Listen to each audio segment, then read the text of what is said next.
Hello दोस्तों, मैं हूं सूरज और आप सब देख रहे हैं सूरज सरप्राइज। तो दोस्तों, आप सबको तो पता ही है कि भोजपुरी इंडस्ट्रीज के लिए एक बहुत ही बड़ा दुखद समाचार है।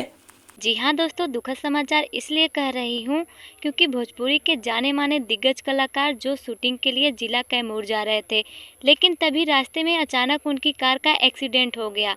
दोस्तों, ये एक्सीडेंट जानबूझकर करवाया गया है या नशे की हालत में हुआ है, या सचमुच का यह एक एक्सीडेंट ही था, इसका खुलासा अभी तक नहीं हुआ है।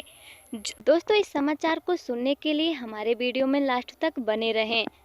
जो भी हो दोस्तों, सच में ये समाचार तो बहुत ही दुखद है क्योंकि इस एक्सीडेंट में जाने माने कलाकार छोटू पांडे, सत्यप्रकाश मिश्रा, जिनकी असामयिक मृत्यु हो गई, और दोस्तों इनके साथ इनकी टीम में मौजूद लेडीज़ कलाकार, उनकी भी असामयिक मृत्यु हो गई। सच में दोस्तों, ये समाचार भोजपुरी इंडस्ट्री के लिए बहुत ही दुखद समाचार है। दोस्तों, अगर आपको भी भोजपुरी इंडस्ट्री से लगाव है तो इन सभी कलाकारों की आत्मा की शांति के लिए कमेंट में ओम शांति जरूर लिखें। अगर दोस्तों आप भी बाइक या कार चलाते हैं तो कृपया ध्यानपूर्वक चलाएं, अन्यथा आपके साथ भी ऐसी दुख भरी घटना घट सकती है। दोस्तों, और भी ऐसी खबर आप तक पहुंचता रहे, इसीलिए हमारे चैनल को सब्सक्राइब जरूर कर लें। और अगर हमारा वीडियो आप सबको पसंद भी आया हो तो वीडियो को लाइक भी जरूर कर लेना। तो अब चलते हैं दोस्तों, अब मिलेंगे नेक्स्ट वीडियो में। नमस्कार दोस्तों।